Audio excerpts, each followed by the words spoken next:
UP तक में आपका एक बार फिर स्वागत है। हम बात कर रहे हैं उसी पुराने 69,000 शिक्षकों की भर्ती के मामले में।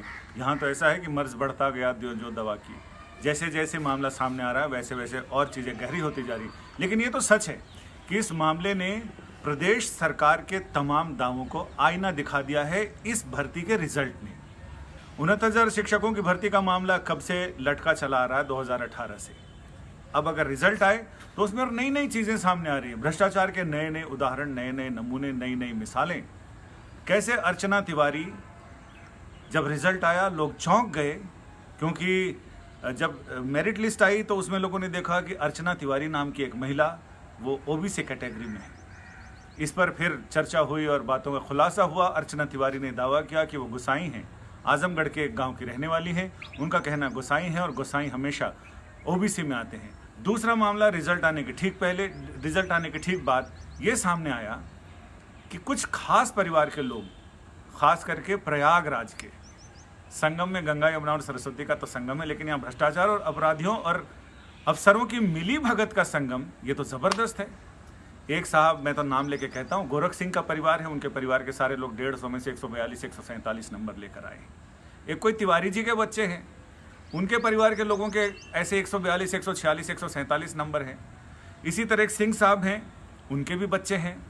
तो ये आखिर कौन सा ऐसा उनकी प्रतिभा की एक बार फिर से जांच होनी चाहिए। बहुत सारे छात्रों ने हमें ये सुझाव दिए हैं और ये बताया है कि आज तक उन लोगों को यूपी तक खोजे, लेकिन असल बात यह है कि अधिकतर लोगों के नंबर मिल नहीं रहे और उनके एड्रेस अगर पता चल जाए।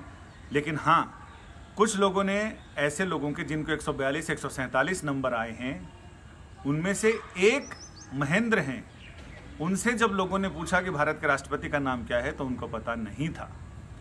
योगी जी सोच लीजिए, चूंकि आम जनता जो सवाल आपसे नहीं पूछ सकती है, हमारी जिम्मेदारी है कि हम वो सवाल आपसे पूछें। तो हम आपसे यही सवाल पूछते हैं। आपके तो खैर बच्चे नहीं हैं, लेकिन आपके मंत्रियों के जिनके बच्चे हैं, क्या ऐसे शिक्षकों से अपने बच्चों को शिक्षा दिलाना चाहेंगे?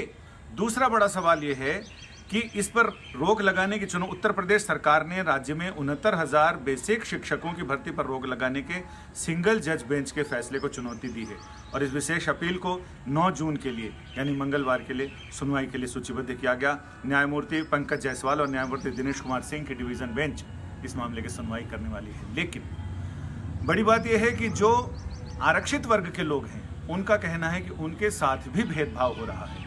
इसलिए जो बीटी है उनका इस्तेमाल, उनका उस पर अमल करना, वो ज़िला बांटने के साथ अभी नहीं किया जाए, जबकि जब ज़िले बांटे जाएं उस समय उनका आवंटन किया जाए। तो ऐसे बहुत सारे लोग हैं जो ओबीसी के लोग हैं, वो हमसे कहते हैं कि आप अगर हमारी बात नहीं उठाएंगे, सरकार तक नहीं पहुंचाएंगे, तो हमारी बात सरकार तक कौन पहुंचाएगा। तो ऐसे ही मैं एक दो और लोगों की बात यहाँ पर उठाना चाहता हूँ जो लोग परेशान हैं और उनका ये कहना है कि उनके साथ भेदभाव है और ऐसे में उनका भेदभाव कैसे दूर हो, ये सरकार की जिम्मेदारी है। मैं तो ये कहूँगा कि बहुत सारे लोगों को बहुत सारी समस्याएं हैं।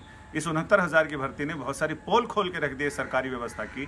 तो ऐसे में क्यों न एक हफ्ते का वक्त उन लोगों को दिया जाए जो अपनी समस्याएं सरकार को बताना चाहते हैं, क्योंकि उनकी ज़िंदगी का सवाल है, ज़िंदगी के बड़े मोड़ का सवाल है। और ऐसे में अगर उनको ये सुविधाएं सरकार नहीं दे पाएगी तो शायद उनको ज़िंदगी भर उनकी मेहनत पानी हो जाएगी।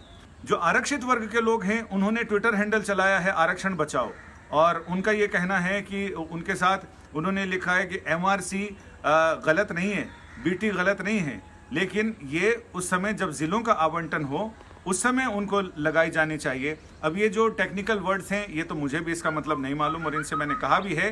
कोई रमसा हैं जिनको मैंने बोला है कि आप ये बताएं कि भाई इनका मतलब क्या है, और लगातार ये सारे लोग यही कह रहे हैं कि उनके साथ किसी का मोबाइल नंबर गलत लिख दिया है, किसी के पूर्णांक और गुणांक को लेकर है। एक तो ये यूपी में बड़ा झमेला है, गुणांक, पूर्णांक, प्राप्तांक और भारांक, ये इतने तरह के अंक कर दिए हैं।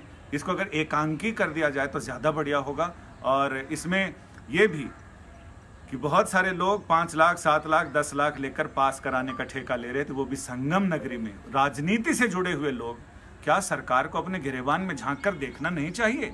जिस पार्टी की बड़ी तारीफ करते हैं ये सारे लोग और ये कहते हैं पार्टी के नेता कि दुनिया की सबसे बड़ी राजनीतिक पार्टी है, तो सबसे बड़े भ्रष्टाचारियों की भी पार्टी हो सकती है। अगर शिक्षक जो गुरु पद पर है उसकी भर्ती में इतने सारे भ्रष्टाचार हो सकते हैं, आप सोच सकते हैं वो नई पीढ़ी को कहां लेकर जाएंगे। और इसमें कई परीक्षार्थी अभ्यर्थी ये हैं, वो कहते हैं कि यहां से सवर्णों को निकालो, यहां से पिछड़ों को निकालो। अगर उनमें अभी ये भावना, ये जहर भरा हुआ है, तो वो जब क्लास में बच्चों को देखेंगे तो बच्चों की प्रतिभा के मुताबिक उनको पढ़ाएंगे या फिर सरनेम के मुताबिक पढ़ाएंगे, ये देखना बहुत ज़रूरी है। अगर ये सारी चीज़ें अभी से बच्चों के मन में भरी हुई हैं तो शिक्षक क्या करेगा? जब वो कॉपी देखेगा तो ये नहीं देखेगा कि बच्चे ने क्या लिखा है, वो ये देखेगा कि सरनेम क्या है। इन सारी चीज़ों को बचाइए, और ये बचाने की जिम्मेदारी समाज की, हमारी, आपकी, सबकी है, और सरकार की ज़्यादा है, क्योंकि हमने सरकार को अपनी बहुत सारी जिम्मेदारी सौंपी है।